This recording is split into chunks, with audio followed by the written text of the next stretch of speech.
সম্পর্কে এক তীব্র আলোড়ন তৈরি করছে। কি সেই সিদ্ধান্ত? কেন হঠাৎ করে এই বছরের পর বছর ঝুলে থাকা একটি ফাইল মাত্র কয়েক ঘন্টার ব্যবধানে খুলে গেল? আমরা আজ এমন এক গোপন কূটনৈতিক খেলার ভিতরের সত্য উন্মোচন করব, যা সাধারণ কোনো সংবাদ মাধ্যমে আপনি সহজে দেখতে পাবেন না। আজকের ভিডিওতে আপনি জানতে পারবেন প্রধানমন্ত্রী জনাব তারেক রহমানের বেইজিং এর এই সফরে তিস্তা মহাপরিকল্পনা নিয়ে চীনের আসল সবটা আসলে কি, বহুল আলোচিত 24টি জে-10 যুদ্ধ বিমান ক্রয়ের চুক্তির ভিতরের আসল রহস্য কি লুকিয়ে আছে, ইনভেস্ট বাংলাদেশ সামিটের আড়ালে কিভাবে পাল্টে যাচ্ছে দেশের অর্থনীতির মানচিত্র, এবং চীনের সাথে হওয়া নতুন চুক্তি ও সমঝোতা স্মারকগুলোর মাধ্যমে শেষ পর্যন্ত বাংলাদেশ ঠিক কি পেল, তার প্রত্যেকটা পয়েন্ট নিয়েই আজকের ভিডিওতে আমরা অত্যন্ত নিখুঁত ও গভীর আলোচনা করব। বন্ধুরা, গল্পের শুরুটা কিন্তু বেইজিং এ নয়, এর পিছনে রয়েছে এক সুদূর প্রসারী কৌশল। দীর্ঘদিনের সেই চেনা ছকটা ভেঙে প্রথম ধাক্কাটা আসে তখন, যখন দিল্লির পক্ষ থেকে পর পর দুবার প্রথম সফরের আনুষ্ঠানিক আমন্ত্রণ জানানো হয়। কূটনৈতিক মহলে ধরে নেওয়া হয়েছিল যে অতীতের ধারাবাহিকতা মেনে এবারও হয়তো প্রথম গন্তব্য সেটাই হবে, কিন্তু সবাইকে অবাক করে দিয়ে সেই প্রস্তাবকে পাশে সরিয়ে রাখা হলো। বেছে নেওয়া হলো এমন এক পরাশক্তিকে, যারা এই মুহূর্তে এশীয় অঞ্চলে দিল্লির সবচেয়ে বড় মাথা ব্যথার কারণ।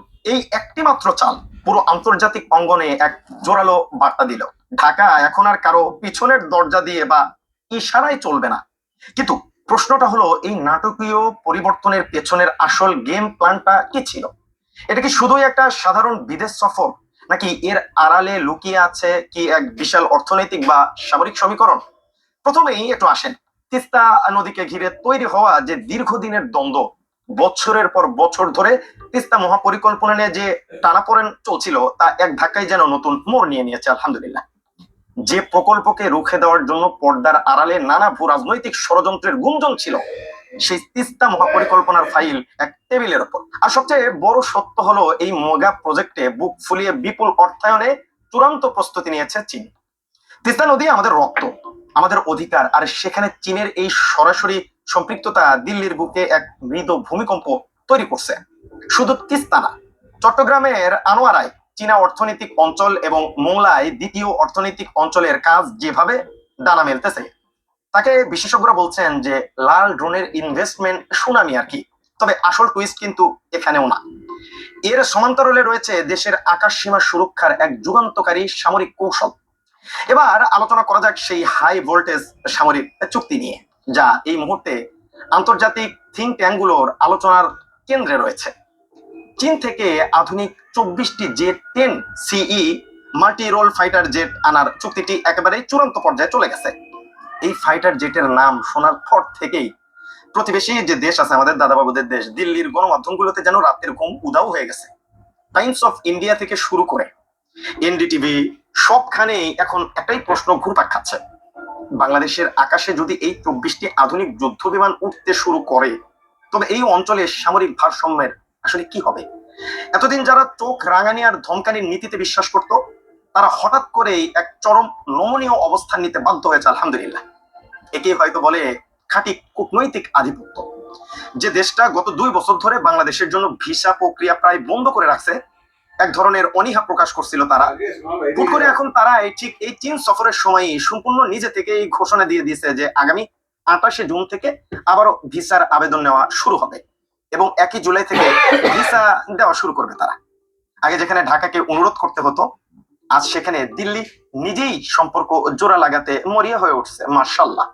কিন্তু এই পরিবর্তনের পিছনে কি শুধু সামরিক ভয়, নাকি এর পিছনে রয়েছে আরো গভীর কোনো অর্থনৈতিক বাস্তবতা?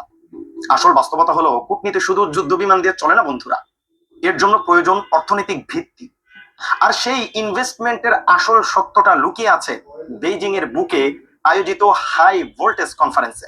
প্রধানমন্ত্রী জনাব তারেক রহমানের চীন সফরকে কেন্দ্র করে সেখানে ইনভেস্ট বাংলাদেশের একটা কনফারেন্স করা হয়েছিল, যেখানে উপস্থিত ছিলেন চীনের অন্তত 125টিরও বেশি শীর্ষস্থানীয় জায়ান্ট কোম্পানির প্রধান নির্বাহী ও নীতি নির্ধারকরা। বিডার চেয়ারম্যান আশিক চৌধুরী সেখানে বিনিয়োগের এক অপার সম্ভাবনার চিত্র তুলে ধরেছেন।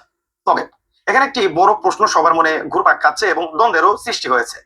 কিছুদিন আগে আপনারা দেখছেন, যখন দেশে একটি অন্তর্বর্তীকালীন সরকার ছিল, মানে ডক্টর ইউনূসের শাসনামল, তখন অস্থায়ী সরকার ছিল, তখনও এই বিনিয়োগকারীদের আনার চেষ্টা করা কিন্তু হয়েছিল, কিন্তু বিদেশি প্রতিষ্ঠানগুলো তখন আশ্বস্ত হতে পারছিল না। এর মূল কারণ ছিল তাদের সংশয় ছিল যে অস্থায়ী সরকার চলে গিয়ে যখন নতুন রাজনৈতিক সরকার আসবে তখন তাদের বিলিয়ন ডলারের এই বিনিয়োগ সুরক্ষিত থাকবে। তো এই প্রশ্নটা তাদের মনে ছিল। কিন্তু আজ পরিস্থিতি পুরোটাই ভিন্ন। আজ ক্ষমতায় রয়েছে জনগণের সরাসরি ম্যান্ডেট নিয়ে আসা একটি পূর্ণ শক্তির রাজনৈতিক সরকার, যেটা বিএনপি সরকার। আর ঠিক এই সুযোগটাকেই কাজে লাগানো হয়েছে বন্ধুরা। কনফারেন্স শেষ হতেই শুরু হয়েছে আসল চমক। একের পর এক one to one high voltage meeting এর ঝড় উঠছে। প্রথমে বসছেন চীনের শীর্ষ অটোমোবাইল প্রস্তুতকারক প্রতিষ্ঠান চেরি। আপনারা সকলেই জানেন তার প্রেসিডেন্ট ইন টংউয়ে তিনি জানতে চাইলেন যে বাংলাদেশে আগামী দিনের অটোমোবাইল পলিসি নিয়ে তিনি আসলে জানতে চাইলেন। এরপর একে একে টেক্সটাইল খাতের কিংডম চুন এবং গ্লোবাল জায়ান্ট মেগারিচ ইন্ডাস্ট্রিয়াল লিমিটেডের পার্টনার কেভিন উইয়ে সাথে চলমান ম্যারাথনের বৈঠক চলতেই থাকে একাধারে।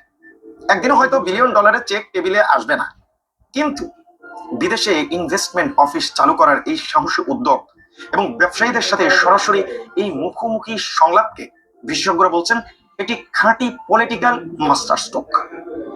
এর মাধ্যমে আমলাতান্ত্রিক জটিলতা হ্রাস এবং আগামী কয়েক বছরের জন্য একটি ধারাবাহিক নীতি নিশ্চিত করার যে প্রতিশ্রুতি দেওয়া হয়েছে তা বিদেশি বিনিয়োগদের সিংহদ্বার খুলে দিতে যাচ্ছে। বন্ধুরা, এখানে সবচেয়ে বড় প্রশ্ন, এই মেগা সফর থেকে শেষ পর্যন্ত আসলে বাংলাদেশ কি পাইল? চীনের সাথে আসলে কি চুক্তি হইল? বেইজিং এর ঐতিহাসিক রাষ্ট্রীয় অতিথি ভবন থেকে মোটর শোভাযাত্রা সহকারে যখন বাংলাদেশের প্রধানমন্ত্রীর গেট হলে পৌঁছালেন তখন চীনের প্রধানমন্ত্রী লি কিয়াং নিজে তাকে স্বাগত জানালেন। সশস্ত্র বাহিনীর একটি চৌকস দল গার্ড অফ অনার দেয় তাকে। এই দুই শীর্ষ নেতার একান্ত বৈঠকের পর দু দেশের মধ্যে বিভিন্ন ক্ষেত্রে সহযোগিতা বিষয়ক 2টি চুক্তি এবং 13টি সমঝোতা স্মারক, মোট 15টি ঐতিহাসিক দলিল সই হয়েছে। এই চুক্তি ও সমঝোতা স্মারকগুলোর গভীর বিশ্লেষণ করলে দেখা যায় যে বাংলাদেশের মাধ্যমে তার অবকাঠামো উন্নয়ন, ডিজিটাল প্রযুক্তি, বাণিজ্য সুবিধা এবং দীর্ঘমেয়াদী অর্থনৈতিক সুরক্ষার এক বিশাল গ্যারান্টি আদায় করে নিয়েছে বাংলাদেশ। মার্শাল্লাহ, এখানেই শেষ নয়।